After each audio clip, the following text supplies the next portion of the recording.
volley. Oh my goodness! Now, if I were so inclined, I could craft an argument that says that Jordan Clarkson's shortcomings are as much to blame for Utah's early exit from the 2021 NBA playoffs as anything else that happened in their second round series against the Clippers. Donovan Mitchell went bonkers in games 1 and 2. The adjustment that the Clippers made was to run 2 people at Mitchell when the Jazz had the ball, knowing that without Mike Conley on the floor, Utah did not have another guy that could create for others or initiate offense. Limit Spida, and the series would come down to Jordan Clarkson and Joe Ingles creating enough good shots to beat a team that found a way to neutralize Rudy Gobert's defensive impact, and it worked. So the question that teams considering drafting UConn guard James Bouknight need to ask themselves is simple. At what point in this draft can you accept taking a prospect whose ceiling may be capped at being the next Jordan Clarkson? Now, let me be clear. Jordan Clarkson is in no way a bad NBA player. He's unquestionably a success story. The 46th pick in the 2014 NBA draft, Clarkson has averaged 15.3 points over a 7-year career that includes this season's 6th Man of the Year award. He won it after averaging 18.4 points, 4.0 boards, and 2.5 assists for the best team in the NBA during the regular season. He is good. There's also a reason that despite never averaging fewer than 13.9 points since his rookie year, Clarkson's only carved out a role as the 6th man. And it's the same reason I have concerns about Bouknight. I'm going to start with the good with Bouknight because there really is a lot to like about him. An explosive 6'5" combo guard, Bouknight is one of the most gifted scorers in this year's draft class. He's coming off of a sophomore season where he averaged 18.7 points for a top 20 UConn team, despite the fact that he played just 15 games due to an elbow injury that required surgery and the stop and start nature of UConn's season that featured a couple of different COVID shutdowns. Bouknight's strength right now is his ability to create for himself in isolation. He has the kind of handle and creativity with the ball that can only be cultivated on the New York City blacktops. He really understands how to change speeds and change directions to get his defender off balance. You'll see the word shifty thrown around quite a bit when discussing Bouknight, and it fits perfectly. Watching him light up defenders with hezzies and with in and out dribbles and some of those looping crossovers, it will never get old. But the reason why he's so dangerous is his explosiveness. It's his first step. He's not just a guy that needs to get you off balance to get to the rim. He can blow by you. All he needs is an inch of space, and he is by his defender. And while he definitely needs to get into an NBA strength and conditioning program, it's his vertical explosiveness and his ability to absorb contact that makes him a really good finisher around the basket. He's crafty around the rim. That really helps. According to Synergy, Bouknight shot nearly 63% around the rim, good for 1.373 points per possession, which ranked him in the 86th percentile nationally. That athleticism, it also helps him to be a terror in transition. The bottom line is this: you're not stopping James Bouknight if he can get downhill.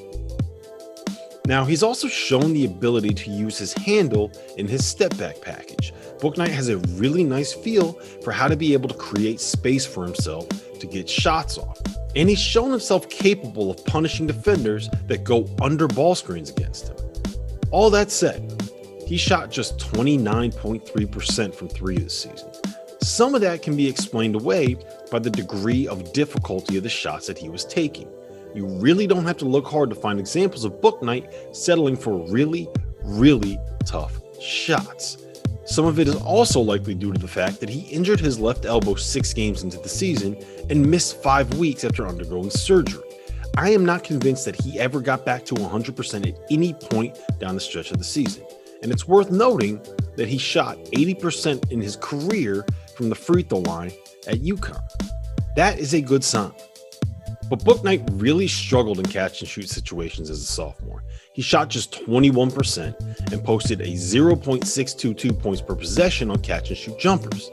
That slotted him in the 11th percentile nationally. Now, this may simply be a small sample size impacted by an injury and a UConn roster that lacked another creator, but it's still a red flag. He needs to be a guy that can space the floor playing off the ball, because the other hole in his game right now is as a creative force. He finished his UConn career with just 63 assists in 49 games to go along with 92 turnovers. He does not project as a full-time lead guard right now as a result, which is a problem when he functions as a guy that primarily needs the ball in his hands to be effective. And that right there is the biggest concern that NBA teams have. If you can't really play him on the ball because of the struggles that he has making some of the reads that you need to be able to make as a lead guard, but you can't really play him off the ball because of the concerns that you have in regards to his catch and shoot ability, then where are you playing him? Now, I'm less concerned with the defensive side of the ball than some others are with Bouknight. I actually think that he's going to end up being a plus defender in the NBA. He's tough and aggressive on the ball. He can guard both ones and twos thanks to his size and his athleticism. And I do believe that some of the question marks regarding his intensity playing off the ball had to do with the context of this past season more than anything about Bouknight in particular. He carried the entire load for UConn offensively. And he did so in a season where he was laid up for 5 weeks with an injury while UConn was in and out of COVID shutdowns. There's a reason why he ended up with cramping issues in so many late season games. I don't know that he ever truly had his legs once he came back from elbow surgery. I say all that to say this: Bouknight has a definitive NBA skill. He'll be able to score in the league. That will get him on the court early in his career. He should be able to play a role similar to that of a Jordan Clarkson or a Jamal Crawford. But if you're buying the jump shot long term, and if you think that he can develop his playmaking ability, it's not a stretch to think that he could end up reaching the heights of someone like a Zach LaVine one day. There's a ceiling there, and it's worth noting that the things that Bouknight really needs to develop, his shooting and his playmaking, are things that can be developed with reps in the gym and work in the film room. But drafting James Bouknight in the top 10 comes with knowing that the most likely outcome is that he will make a career out of being instant offense off the bench, a scorer built to torch second unit defenders. Lane to hit those little floaters. Backdoor cut. Not again.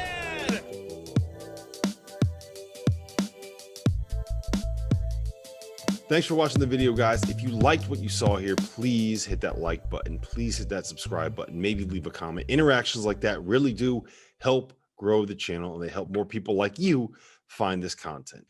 So if you liked what you saw here today and you want to help me out, that's all you got to do. See you on the next video.